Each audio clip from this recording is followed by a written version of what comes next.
alaykum. İlgi nazar programımız arqılıq sırtışıp kelip atqan qadirli görürmenler. Programımızın bugünkü sanını görüşünlerini qarşı alımız. Biz bu san programımızı Tövfikarlar ve Uçur Köznigi saytlarımız boyunca orlaştırdık. Qani yaqtırıp köyeysizler.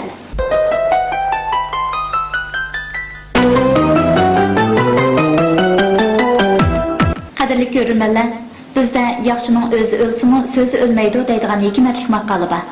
Şundaq. Bu tolumu çonqur falsafaviy ma'niga to'yingan maqola bo'lib, alvatan uchun xayrli ishlarni qilgan qadrdon kishilar nomining abadil abad o'chmaydiganligidek haqiqatni dalillab turadi.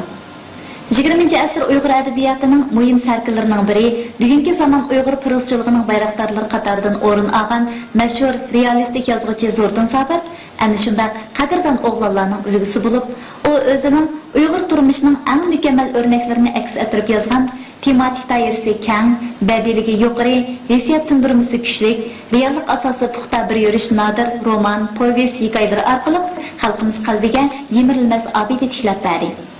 Biz Güzel G'ulji shahri saxovatlik kuz quyoshi nurida oltindek juloliq tus olgan kunlarning birida G'ulji shahrlik 2-o'rta maktabga jam bo'lib, ataliq yozuvchi Zo'rdin Sabir xotira uyining ichilish murosimiga shohid bo'ldik. Ana yurt o'g'li Zo'rdin Sabirning hayotlik obidasini texim yaqinlashtiradigan bu qitimqi murosim faoliyati yozuvchining ona maktabi G'ulji shahrlik 2-o'rta maktabning sohibxonligida o'tkazilgan bo'lib, faoliyatga taklifga binoan Urumchi qatorliq joylardan kelgan har soha mutaxassislari, yozuvchining oila tobatlari, urug' tuqqanlari va hayot vaqtidagi kasbdosh sabdoshlari, ilidagi yozuvchi shoir, ziyolilar hamda ma'rif xizmatchilarini o'z ichiga olgan 150 nafardan ortiq kishi qadam tashrif qildi. Faoliyatning muqaddimasi yig'in bilan boshlanib, avval yig'in boshqaruvchi yozuvchi Zo'rdin Sabirning hayot musofasi va ijodiyat jarayonini bir qur tunishtirib o'tdi.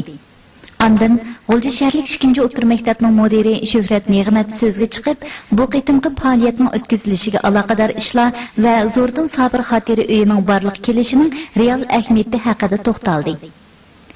Yig'in jarayonida Abdunum rayonlik yozuvchilar jamiyatining sobiq raisi Mamtimin Hoshur, Ili oblastlik adabiyot san'atchilar birlashmasining sobiq muavin raisi Tursi Muhammad Emin, Xinjiang universitetining professori Bug'da Abdulla, Zo'rdin Sabirning rafiqasi Xalcham Yusuf qatorliqlar so'zga taklif qilinib, marhumning bebaho odamiylik fazilatlari va o'zini adabiy ijodiyatga bag'ishlash ruhi, o'zlarida unutilmas ta'sirat qoldirgan ishlarga aloqador xotirlarni noyati ta'sirli tillar bilan eslab o'tdi. Yozuvchi Zo'rdin Sabirning rafiqasi Xalchamada yozuvchining Ona yurt trilogiyasining yozma nusxasini G'ulji shahrlik 2-o'rta maktabda qurilgan Zo'rdin Sabir xotira uyiga mangulik mulk sifatida taqdim qiladiganligini aytganida chilingan olqish chavaklari yig'in kayfiyatini jonlantirib o'tdi. Mashhur yozuvchimiz Zo'rdin Sabirningki xotira uyini qurib chiqishda tuvanti bir necha maqsadlar asos qilindi. Birisi yozuvchimiz Zo'rdin Sabir Umid maktabi, ya'ni 2-o'rta maktabda 64-yildan 79-yilgacha, ana shu 15 yil jarayonda shu maktabda ishlagan. Nurg'un emgaklari bor maktabda, ajri bor, nurg'un tarbiyalash shogirdlari bor, xizmatdoshlari bor. Shu tarixni bir aslash uchun birinchi qadamda bu xotirani qurdik. Ikkinchisi navbatdagi yangi dars islohotiga maslash, ya'ni jonliq maslash, ilmiy o'rgatish maqsadida biz maktabga shu xotirani qurib, keng ijodiyatchi o'quvchilar ishidiki onga havaskor o'quvchi, mushularning texmi ijodiga zo'r to'kib qo'yish maqsadida, rivojlanish maqsadida shu xotirani qurib chiqdik. Uchinchidan endi ilm amaliyot qismiga biz davlat qurgan 60 yillikqa so'q sifatida ilidagi yozuvchi adib shoirlarning tarixini bunga chiqardik. Demak, bu xotira bir universal xarakterdagi yangi darslik boyligi manbasi. Buning qiymati intayin zo'r. Menga bu o'quvchilar uchun bir darsxona boyligi hisoblanadi. Yig'in davomida yana sobiq muavin oblast boshlig'i Savirdin Umar, Abdunum rayonlik xalq qurultiyi doimiy komitetining sobiq muavin mudiri Mijit Nosir apandining xotira uyiga yozgan beg'ishlama so'zini o'qib o'tdi. Yig'in oxirida Zo'rdin Sabirga atalgan Peyg'am nomli naqsh qo'yilib, ko'pchilikning yozuvchini cheksiz seg'inish hissiyotiga barham bo'ldi. Zo'rdin Sabir xotira sarayi Abdunum rayonimizda o'tgan yozuvchi, shoir va boshqa ijodiyatchilarning birinchi qitim ochilgan xotira saroyi bo'lib qoldi. Bu nihoyatda yaxshi bir boshlanish bo'ldi. Mening qarashimcha yod etish o'lganlar uchun eng cho'ng mukofot, eng cho'ng sevinish, eng cho'ng ularni hurmatlash. Meşhurlu xotira saroyini Zo'rdan Sobirni yod etishning, hurmatlashning eng yaxshi bir ifodasi. Mavlam bundan keyin mundaq faoliyatlar, mundaq o'ylar davomli bo'lganligiga ishonaman. Yig'indan keyin xotira uyining ochilish murosimi o'tkazilib, Savirdin Ömer, Bug'da Abdulla, Nantimin Hoshur, Muhammadjon Rashidullah Zo'rdan Sobir xotira uyining lentisini kesdi. Yig'in qatnashuvchilari vazmin qadamlar bilan yozuvchining nomiga qurilgan xotira uyini ekskursiya qilishdi. Bu xotira uyi G'o'lji shaharlik muarif idorasining qo'llab-quvvatlashi, har qaysi soha kishilarining yaqindan hamkorlashishi va G'o'lji shaharlik 2-o'rta maktabdagilarning uzoq vaqt tayyorlik ko'rishi natijasida qurilgan bo'lib, uningga yozuvchining hayoti va ijodiy faoliyatlariga oid nurg'unlagan qimmatli suratlar, uning asarlarining asli nusxalari va har qaysi matbuotda nashr qilingan nusxalari hamda u ishlatgan turmush buyumlari qatorliq narsalar, shundaqla elida tug'ilib o'sgan yozuvchi shoirlarning qisqacha tarjimaholi va suratlarimi qo'yilgan. Zo'rdan bugungi zamon Uyg'ur adabiyotining yirik vakillaridan biri. Bu yalnız Uyg'ur adabiyotimizning yirik vakillaridan biri bo'lib qolmasdan, xalqaro ta'siri va shundaqla Jungo asonliq millatlar adabiyotidagi muhim bir shaxs. Zo'rdan Sobir Uyg'ur adabiyoti uchun butun vujudi bilan berilgan odam.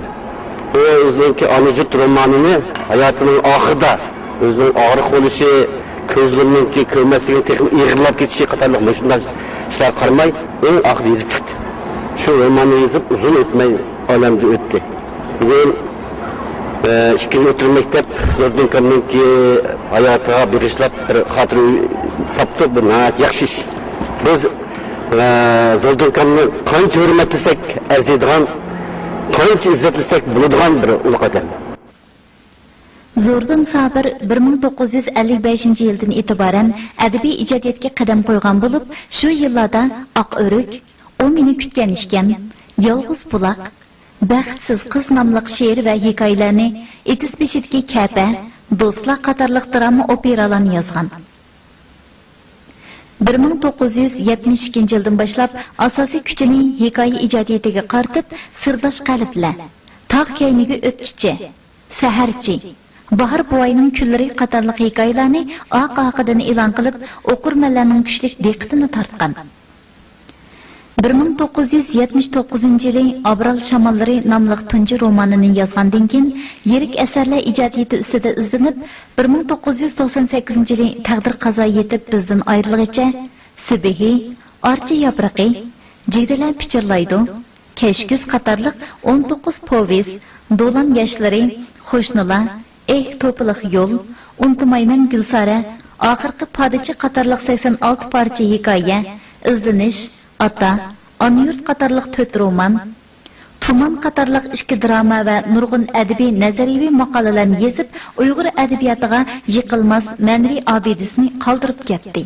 Uyg'ur prozchiligida badiiy ifodalashning yangi pallasini yaratdi. Siz Zo'rdan Sobir efendi bilan uzun muddatli sirdosh do'st bo'lib sifatingizdan shu xotiraning ochilish marosimini ikkiga so'zlab bergan bo'lsangiz. G'o'lja Umid 2-o'rta maktab Zo'rdan Sobir xotira saroyini qurdi. Menimcha bu ma'rifatga cho'ng bir taraqqiyot. Bizda nazariya bo'lish kerak, amaliyot bo'lish kerak. Oldingi avlodlarning qanday yashaganligi, qanday o'rganganligi, qanday ijod qilganligi bu keyingi avlodlarga nisbatan aytgan vaqtida bu bir tepishmoq. Ular hozirgi yoshlar ularni asarlarini ko'rgan bo'lsa, ular sirdosh postiga ega bo'lolmagan. Shunday Boshqa qilganlik uchun bir nazariya, bir amaliyot, suratlar, shuningdek boshqa detallar orqali yozuvchining hayotini bolalarga tushuntirish, qoldirish teşvik qilish, mükemmel bir adam yaratish, bilimlik, aqlliq, sog'lom kelgusiga bora oladigan avlodlarni yaratish yo'lidagi şu ma'rif xizmatiga menimcha cho'ng bir turtki bo'ladi. Bu yolg'iz menimcha huzurli emas. Abdum rayonimizning mayli shimoli, mayli janubi olsun, bütün maktablarga zo'r ta'sir ko'rsatadi. Bundan o'rganish kerak. Shunday qilganda biz ma'rif islohotini haqiqiy cho'nqur holda qanot yordara olamiz deb o'ylayman. Odam o'z ajr mehnati badaliga qadr taxtiga chiqadi. Uning nomi uning ijtimoiy nufuziga emas, balki uning kishilarning ma'naviy dunyosiga ko'rsatgan to'kpis qimmatidan yorqinlashadi. Unutilmaydi. Yozuvchi Zo'rdin Sabir ana shunday yuksak to'kpis sahibkori va fazilat egisi sifatida ulug'lang'usi. Endi bu Zo'rdinninki endi orzu qiladiğini Muş hayat vaqtimda şu anı yurtni bir yezib chiqasam bo'ladi demişni bu bir cho'ng kitob. Ammo tasam umrim yer berama, lekin mushni cho'qimdan yezib chiqarishim kerak degan bir orzusi bor. Uningga tugagandan keyin kitob chiqdi, yetti orzu.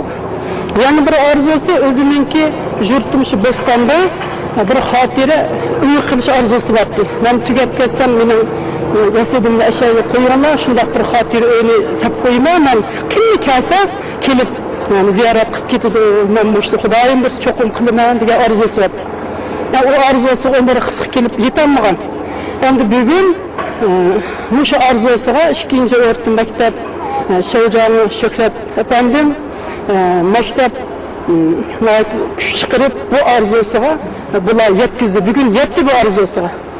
Şunun için ben Nayt xoşal oldum. G'o'lji shaharlik 2-chi o'tir maktabda o'tkazilgan ataqliq yozuvchi Zo'rdin Sabir xotira uyining ochilish marosimi ajoyib ahamiyatli ta'sirotlar bilan oyoqlashdi. Faoliyat oxirida yig'in qatnashchilari kollektiv suratga tushib, bu xayrli faoliyatning mangu yordamchisi sifatida xotira qoldirdi. Qadrli ko'ruvchilar, Ahırda biz ataqlıq yazğıcı Zo'rdin Sabir xotira uyini qurib, yazğıcı şairlarni va el uchun to'kib qo'shgan el o'g'lonlarini qadrlashning yangroq simfoniyasini yangratgan G'o'lji shaharlik 2-chi o'tir maktabning mazkur xotira uyini texmo mukammal qilib qurib chiqish yo'lidagi tirishchiligiga utuq tilaymiz.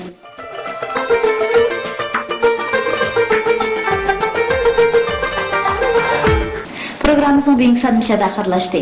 Biz oxirda barliqlarning tininglarga salomatlik, turmushinglarga xotirjamlik tilaymiz. Programmamızın kelerki yansılar arkalık görüşeyle, hayır hoş.